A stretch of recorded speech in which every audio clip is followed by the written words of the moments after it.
Bonjour à vous tous. Une question qui m'est souvent posée, et que parfois je me pose moi-même, c'est que faire quand je n'ai pas d'énergie, quand je suis fatiguée, quand je n'en peux plus, quand je tourne dans le vide, quand je tourne trop vite, et que j'ai l'impression de tourner trop lentement, trop vite à l'externe et à l'interne, et trop vite globalement. Pour paraphraser une de mes pensées, je me sens comme une Ferrari embourbée dans un champ de patates. Imaginez donc, plus je mets les gaz et plus je m'enfonce. Donc, la première chose qu'il y a à faire, c'est de se poser. J'arrête de mettre les gaz, je prends conscience de ma situation. Et comme dirait Zéphira, je respire et je prends du recul. Je prends conscience de ce qui m'arrive. Qu'est-ce qui se passe réellement? Je n'en peux plus. Mais finalement, je n'en peux plus de quoi? Et à moi de décortiquer. Mais je ne peux que décortiquer que si je prends du temps et du recul. En prenant du recul, je vais aussi respirer. Quand je tourne trop vite, la Ferrari dans le champ de patates, je ne respire plus, ou très superficiellement. J'ai besoin de respirer profondément. J'ai besoin de me poser. J'ai besoin d'arrêter tout ce que je fais, mais tout ce que je fais. Et vous allez me dire, comment puis-je faire quand je ne peux pas? Vous me connaissez assez depuis longtemps pour que je puisse vous dire, tu peux toujours. Toujours, toujours, toujours. Et quand tu seras mort, de l'autre côté, tu te diras, mais comment je n'ai pas vu que je tournais comme une Ferrari dans un champ de patates? Et plus j'étais stressée, plus je me stressais, plus je tournais et plus je m'enfonçais. Donc, je vous encourage à calmer le jeu. Numéro 1, calmez le jeu. Vous ne pouvez rien faire dans la situation dans laquelle vous vous trouvez. Donc, un pas en arrière, je respire, je vais prendre un bain, je vais me promener dans la forêt, m'asseoir sur un banc, parler à l'arbre du coin, pleurer un bon coup. Des larmes de rage, des larmes d'impuissance, des larmes de difficulté, des larmes d'épuisement. Une fois que les larmes ont bien coulé et que vous avez pris un petit peu de recul, attention, ne repartez pas comme en l'an 40. Continuez à ralentir. Et regardez toute votre situation en face. Qu'est-ce qui me stresse? Qu'est-ce qui est important et qui ne l'est pas? Que puis-je laisser pour demain, après-demain, dans 3 semaines? Jamais et toujours. Qu'est-ce que je peux donner par exemple à l'extérieur? Mon repassage, ou ne pas le faire du tout.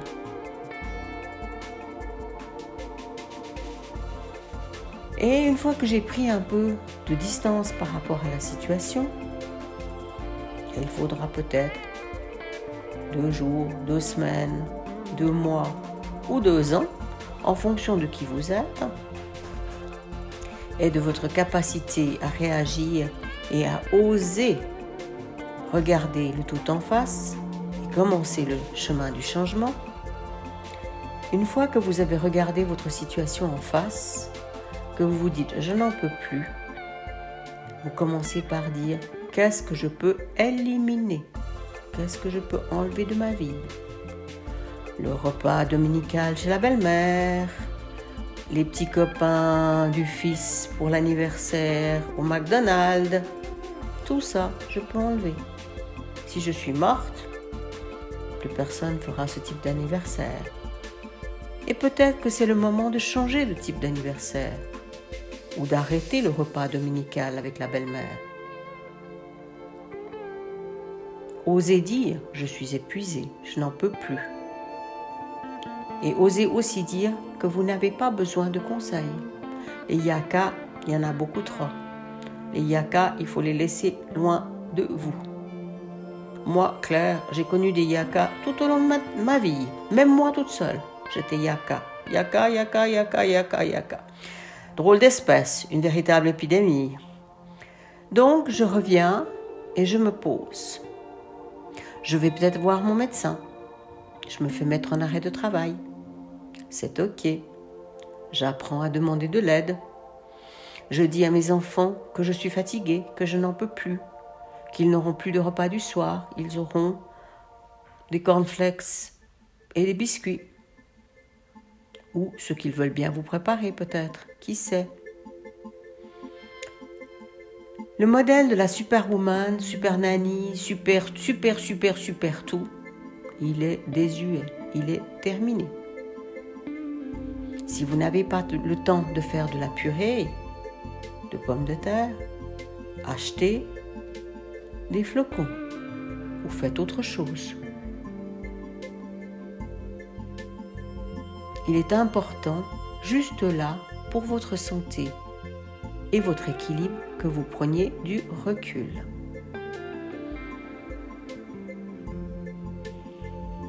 Et que vous preniez surtout la mesure de l'ampleur des dégâts. Êtes-vous en burn-out?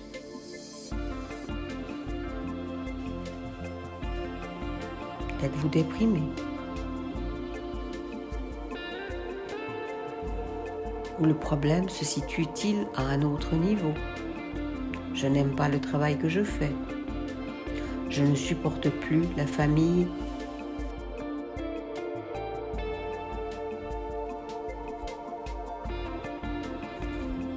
Ni mes beaux-parents. Je ne veux plus partir en vacances dans ce lieu minable à Venise. J'ai besoin de changement. Vous aurez besoin de beaucoup d'amour pour vous-même, pour oser déjà regarder la situation en face. Quand j'ai commencé, il y a une vingtaine d'années, voire un peu plus, à changer, je m'octroyais 5 minutes 3 fois par jour, pour moi, assis sur ma chaise, là où j'étais, à laisser vagabonder mes pensées. 3 fois 5 minutes par jour, et ça me semblait une folie. Je ne savais pas où j'allais trouver ces 3 fois 5 minutes. Par contre, je ne voyais pas tous les instants où je faisais 15 fois des voyages, où je regardais à droite, à gauche, au milieu, je refaisais la poussière ou l'aspirateur 3 fois dans la journée. Je n'ai pas vu tout ça, en tout cas au début. Donc je vous encourage à observer votre comportement, sans pitié. Et une fois que vous l'avez bien observé, vous pouvez même faire des listes. Qu'est-ce que je peux changer? Qu'est-ce qui est moins important? Qu'est-ce que je peux donner à l'extérieur? Étonnamment, vous trouverez toujours l'argent pour donner à une femme de ménage du travail. C'est tout ce temps que vous aurez pour vous, ou pour faire autre chose, pour faire une bonne purée de pommes de terre, par exemple. Donc, quand je n'ai plus d'énergie, la première chose que je me dois de faire, c'est de m'arrêter. Et si mon comportement dure depuis 1, 2, 5, 10 ans, je vais peut-être avoir beaucoup de temps. Aujourd'hui, moi, Claire, je suis encore fatiguée. Fatiguée de tout ce que j'ai donné, fatiguée de tout ce que j'ai tourné, fatiguée de fatiguer, fatiguée de mon propre système interne qui m'octroyait jamais la première place, mais jamais. C'était toujours l'autre, qui que soit l'autre. c'était toujours l'autre que je devais aimer avant moi. Donc, il va vous falloir beaucoup d'amour pour vous. Et vous pouvez essayer de colmater la situation avec des antidépresseurs, des anxiolytiques, des somnifères, une séance de massage par-ci par-là. C'est peu efficace. Tôt ou tard, la situation se recasse la figure. Donc, quand je n'ai pas d'énergie, j'accepte que je n'ai pas d'énergie. J'accepte que je n'en peux plus. Et les batailles internes commencent.